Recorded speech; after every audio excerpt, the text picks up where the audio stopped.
Hello दोस्तों, स्वागत है आप सभी का एक नई कहानी का शीर्षक है शतरंज के खिलाड़ी। एक युवक ने किसी मठ के महंत से कहा, मैं साधु बनना चाहता हूँ, लेकिन एक समस्या है कि मुझे कुछ भी नहीं आता केवल एक चीज़ और वो है शतरंज। लेकिन शतरंज से मुक्ति तो नहीं मिलती। और एक दूसरी बात जो मैं जानता हूँ वो ये है कि सभी प्रकार के अमोद प्रमोद के जो साधन हैं वो पाप है। इन दोनों बातों के अलावा मुझे कोई अधिक ज्ञान नहीं।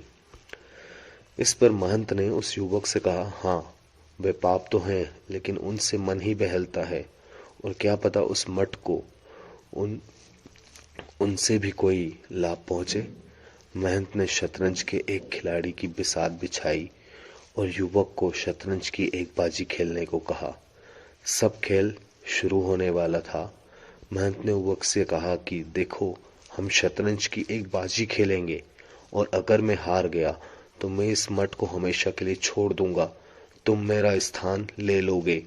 युवक ने देखा महंत वास्तव में गंभीर था, तो युवक के लिए अब ये बाजी जिंदगी और मौत का सवाल बन गई थी। क्योंकि वो मठ में रहना चाहता था, इसलिए उसे था कि मैं हार ना जाऊं। युवक के माथे से दबाव साफ जाहिर हो रहा था, और उसने अपने माथे से पसीना भी छू रहा था। वहां मौजूद सभी लोगों के लिए अब यह शतरंज का बोर्ड पृथ्वी की धूली की तरह हो गया था। महंत ने खराब शुरुआत की।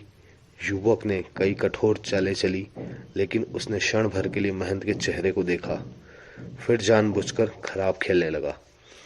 अचानक ही महंत ने बिसात ठोकर मरकर जमीन पर गिरा दी। महंत ने कहा, तुम्हें जितना सिखाया गया था तुम उससे कहीं ज्यादा जानते हो। तुमने अपना पूरा ध्यान जीतने पर लगाया और अपने सपनों के लिए लड़ते हो। फिर तुम्हारे भीतर करुणा जाग गई और तुमने भले कार्य के लिए त्याग करने का निश्चय ले लिया।